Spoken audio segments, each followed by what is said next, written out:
everybody.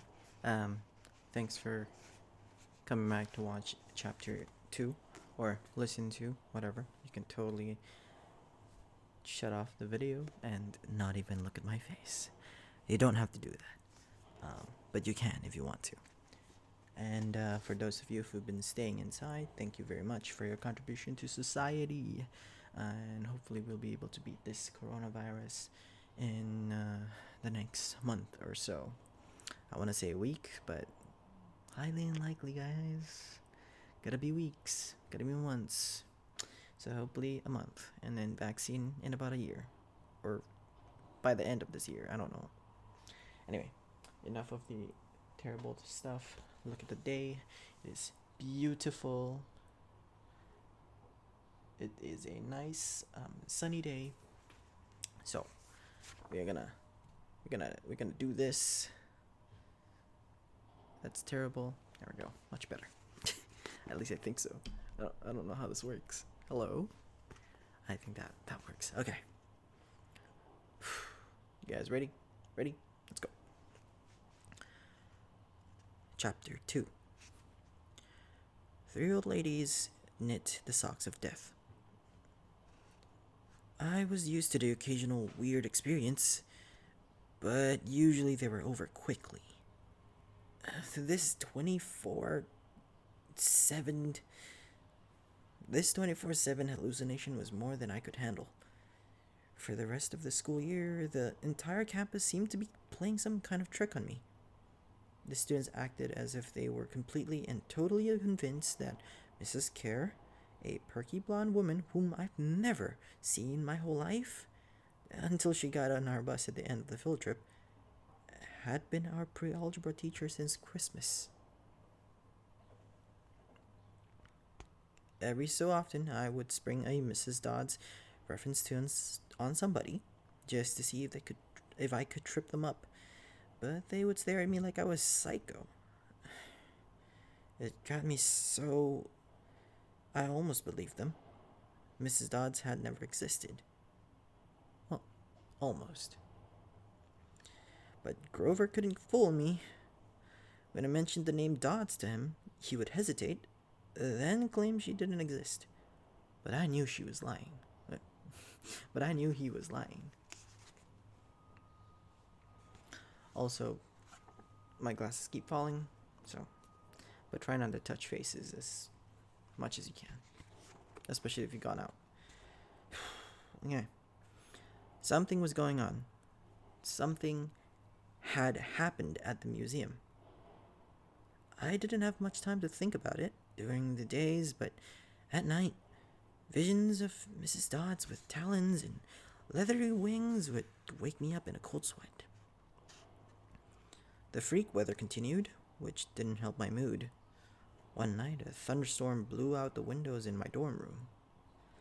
A few days later, the biggest tornado ever spotted in the Hudson Valley touched down only 50 miles from Yancey Academy. One of the current events we studied in social studies class was the unusual number of small planes that had gone down in sudden squalls in the Atlantic that year. I started feeling cranky and irritable most of the time. My grades slipped from D's to F's. I got into more fights with Nancy Bobofit and her friends.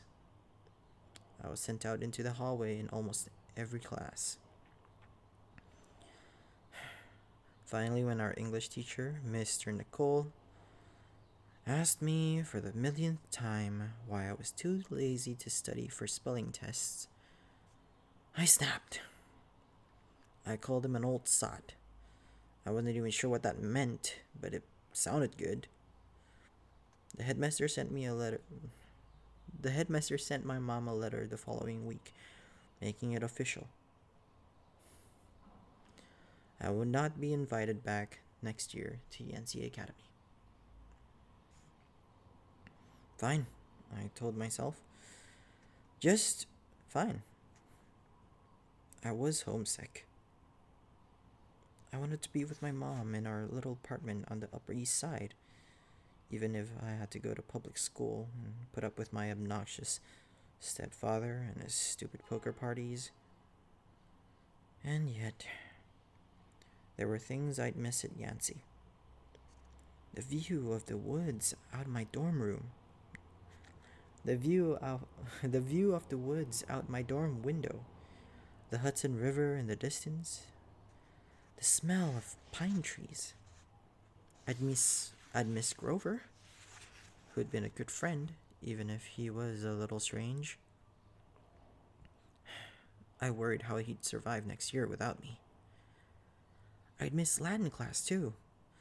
Mr. Brenner's crazy tournament days and his faith that I could do well. As exam week got closer, Latin was the only test I studied for. I hadn't forgotten what Mr. Brenner had told me about this subject being life and death for me. I wasn't sure why, but I'd started to believe him. The evening before my final, I got so frustrated I threw the Cambridge Guide to Greek Mythology across my dorm room. Words had started swimming off the page, circling my head, the letters doing 180s as if they were riding skateboards. There was no way I was going to remember the difference between Chiron and Charon, or Polydictus and Polydeuces, and conjugating those Latin verbs. Forget it. I paced the room, feeling like ants were crawling around inside my shirt. I remembered Mr. Brenner's serious expression, his 1,000-year-old eyes. I will accept only the best from you, Percy Jackson. I took a deep breath. I picked up the mythology book. I had never asked the teacher for help before. Maybe if I talked to Mr. Brenner, he could give me some pointers. At least I could apologize for the big fat F I was about to score on his exam. Oh. I hate it when the sneeze doesn't go through. Oh gosh. Okay, where did we leave off? Okay. At least I could apologize for the big fat F I was about to score on his exam. I didn't want to leave Yancey Academy with him thinking I hadn't tried. I walked downstairs to the faculty offices. Most of them were dark and empty, but Mr. Brenner's door was ajar. Light from his windows stretching across the hallway floor. I was 3 steps from the door handle when I heard voices inside the office. Mr. Brenner asked a question. A voice that was definitely Grover's said, "Worrying about Percy, sir." I froze. I'm not usually an eavesdropper, but I dare you to try not listening if you hear your best friend talking about you to an adult. I inched closer. "Alone in this summer," Grover was saying. "I mean, a kindly one in the school. Now that we know for sure, and they know too, we would only make matters worse by rushing him," Mr. Brenner said. "We need the boy to mature more." "But he may not have time. The summer solstice deadline will have to be resolved without him, Grover. Let him enjoy his ignorance while he still can." "Sir, he saw her." "His imagination," Mr. Brenner insisted. "The mist over the students and staff will be enough to convince him." Oh, God. "The mist over the students and staff will be enough to convince him of that." "Sir, I can't fail in my duties again." Grover's voice was choked with emotion. "You know what that would mean." "You haven't failed, Grover," Mr. Brenner said kindly. "I should have seen her for what she was. Now, let's just worry about keeping Percy alive until next fall." My eyes stung. Here was my favorite teacher, in front of the class, telling me I couldn't handle it. Oh, whoops. Skip the page there. Until next fall. The, the mythology book dropped out of my hand and hit the floor with a thud. Mr. Brenner went silent. My heart hammering, I picked up the book and backed down the hallway. A shadow slid across the lighted glass of Brenner's office door, the shadow of something much taller than my wheel-bound teacher, holding something that looked suspiciously like an archer's bow. I opened the nearest door and slipped inside. A few seconds later, I heard a slow clop, clop, clop, like muffled woodblocks, then a sound like an animal snuffling outside my door. A large dark shape paused in front of the glass, then moved on. A bead of sweat trickled down my neck. Somewhere in the hallway, Mr. Brenner spoke. "Nothing," he murmured. "My nerves haven't been right since the winter solstice." "Mine neither," Grover said. "But I could have sworn." "Go back to the dorm," Mr. Brenner told him. "You've got a long day of exams tomorrow." "Don't remind me." The lights went out in Mr. Brenner's office. I waited in the dark for what seemed like forever. Finally, I slipped into the hallway and made my way back up to the dorm. Grover was lying on his bed, studying his Latin exam notes like he'd been there all night. "Hey, hey," he said blurry-eyed. "You going to be ready for this test?" I didn't answer. "You look awful," he frowned. "Is everything okay?" "Just tired." I turned so he couldn't read my expression and started getting ready for bed. I didn't understand what I'd heard downstairs. I wanted to believe I'd imagined the whole thing. But one thing was clear. Grover and Mr. Brenner were talking about me behind my back. They thought I was in some kind of danger. The next afternoon, as I was leaving the 3-hour Latin exam, my eyes swimming with all the Greek and Roman names I'd misspelled, Mr. Brenner called me back inside. For a moment, I was worried he'd found out about my eavesdropping the night before. But that didn't seem to be the problem. "Percy," he said, "don't be discouraged about leaving Yancy. It's for the best." His tone was kind, but the words still embarrassed me. Even though he was speaking quietly, the other kids finishing the test could hear. Nancy Bobafett smirked at me and made sarcastic little kissing motions with her lips. I mumbled, "Okay, sir." "I mean," Mr. Brenner wheeled his chair back and forth like he wasn't sure what to say. "This isn't the right place for you. It was only a matter of time." My eyes stung. Here was my favorite teacher, in front of the whole class, telling me I couldn't handle it. After saying he believed in me all year, now he was telling me I was destined to get kicked out. "Right," I said, trembling. No, Mr. Brenner said. "Oh, confound it all. What I'm trying to say, you're not normal, Percy. That's nothing to be..." "Thanks," I blurted out. "Thanks a lot, sir, for reminding me." "Percy?" But I was already gone.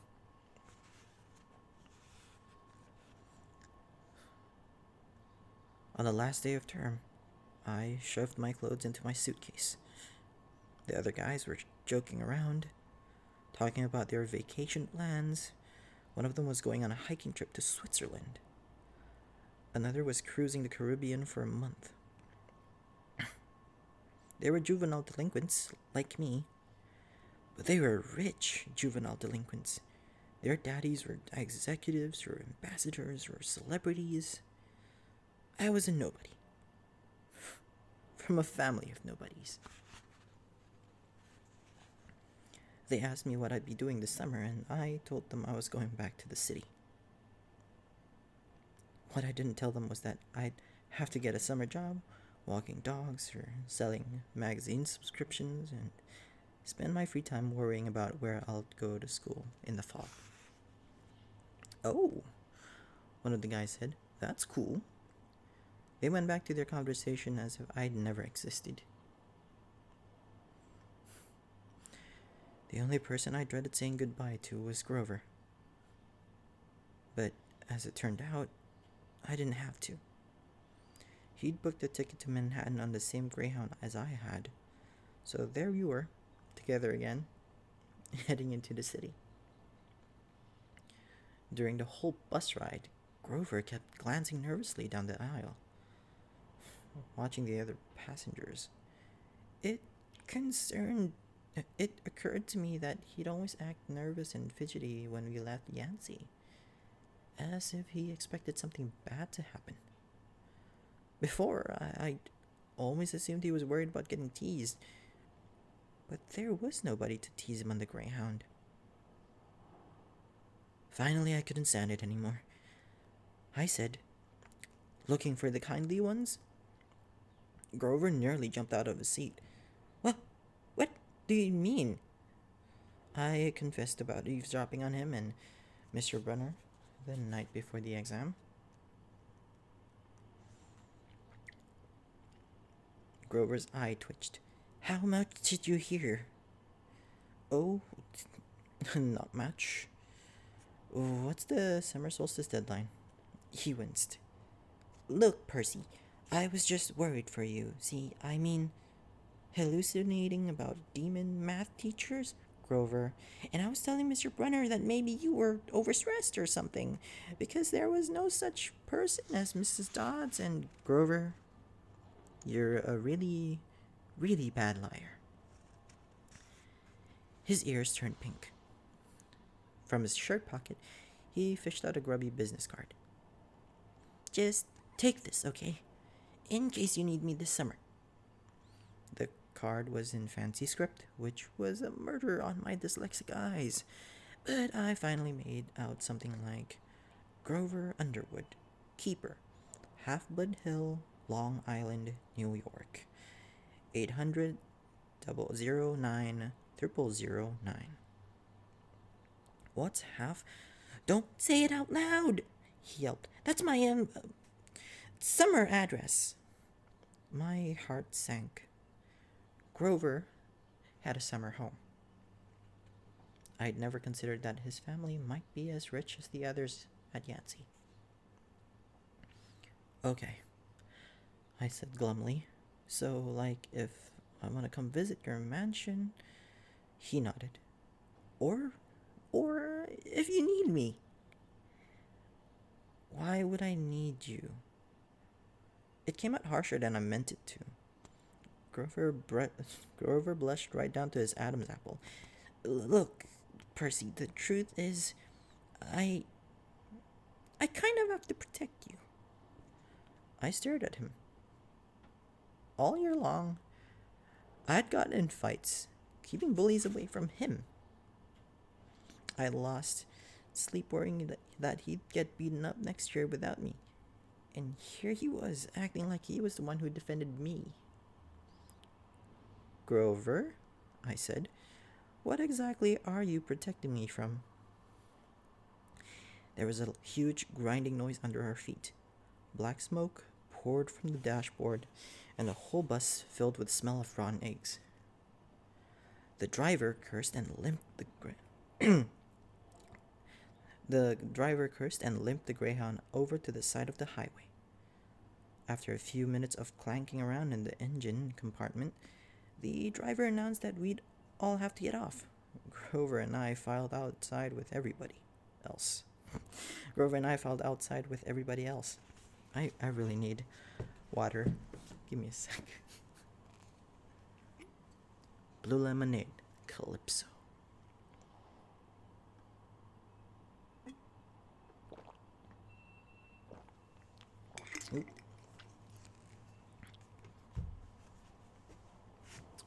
refreshing. Oh crap. Whoops. Hello. I am back. Adjusting my hair. Okay. Where do we stop? Yes, okay. We were on a stretch of country road. No place you'd notice if you didn't break down there. On our side of the highway where there's nothing but maple trees and litter from passing cars. On the other side, across 4 lanes of asphalt, shimmering with afternoon heat, was an old-fashioned fruit stand. The stuff on sale looked really good.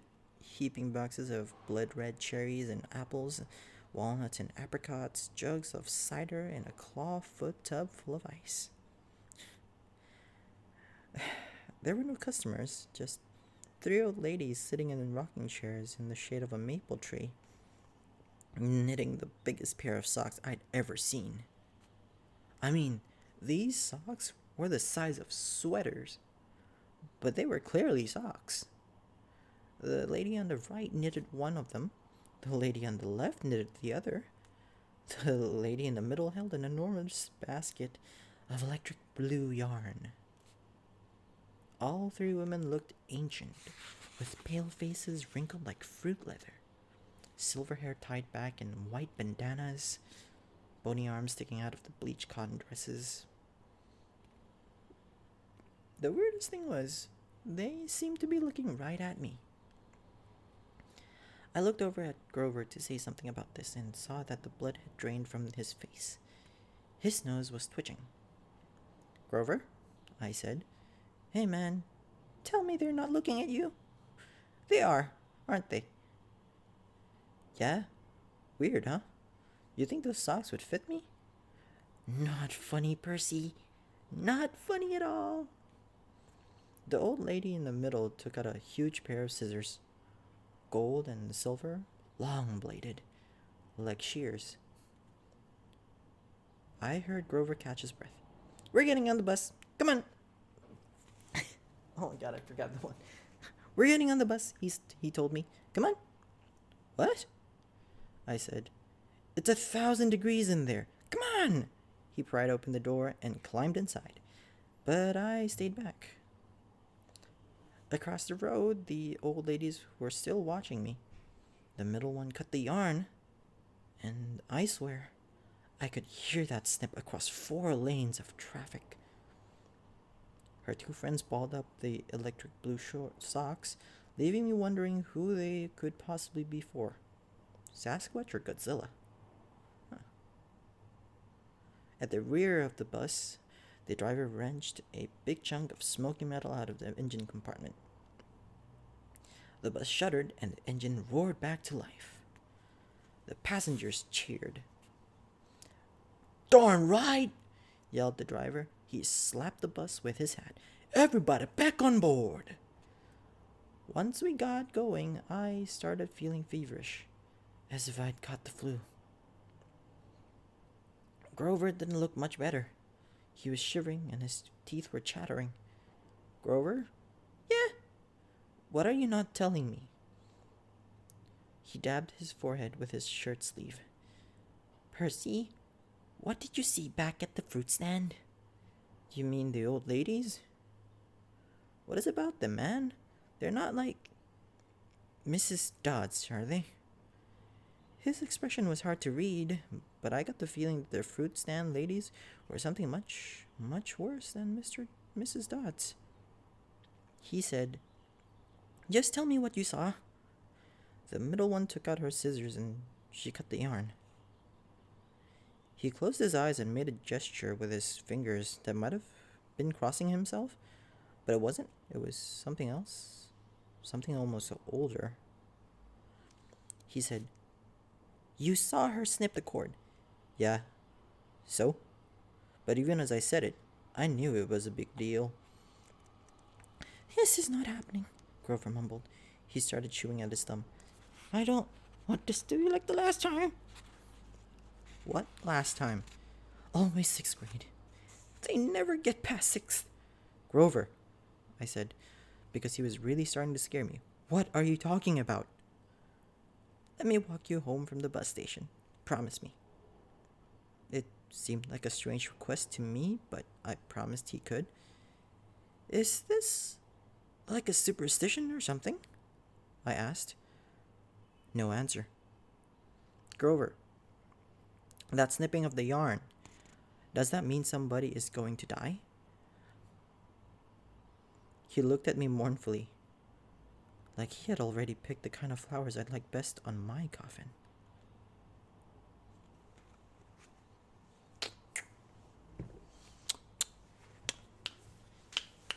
Alright, so that is the end of chapter 2.